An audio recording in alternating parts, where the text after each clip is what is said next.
ഇന്നത്തെ Malayalam big boss season 6 ഒരു task ആയിരുന്നു ഊതിപ്പറപ്പിക്കൽ. അതായത് ഒരു പെഡസ്റ്റിൻ്റെ മുകളിൽ ഒരു ചെറിയ ബൗളിനകത്ത് കുറേ പേപ്പറുകൾ കട്ടിങ്സ് വെക്കും. അത് 4 ടീമുണ്ട്. 4 ടീമിൽ ആരാണോ ഏറ്റവും കുറഞ്ഞ സമയത്തിനുള്ളിൽ അതിൻ്റെ അകത്തെ പേപ്പർ മുഴുവൻ ഊതിപ്പറപ്പിക്കുന്നത് അവരാണ് വിജയിയായിട്ട് കൺസിഡർ ചെയ്യുന്നത്.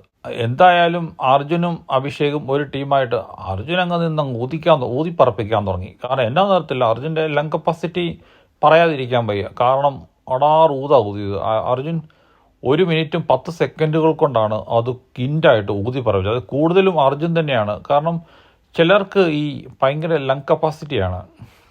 അർജുൻ അത്രയും പൊക്കമുണ്ട് മെലിഞ്ഞിരുന്നാൽ പോലും എൻ്റെ കൂടെയുള്ളൊരു സുഹൃത്തും ഉണ്ടായിരുന്നു. പുള്ളി നമ്മൾ എയർ പമ്പ് കൊണ്ട് ബലൂൺ പമ്പുമില്ലേ, അതുകൊണ്ട് വീർപ്പിക്കേണ്ട ചെറിയ ബലൂൺ പോലും വായു കൊണ്ട് ഊതി വീർപ്പിക്കായിരുന്നു. 50-100 വരെ. അതായത് ലങ് കപ്പാസിറ്റി ഒരു പ്രത്യേകതയാണ്.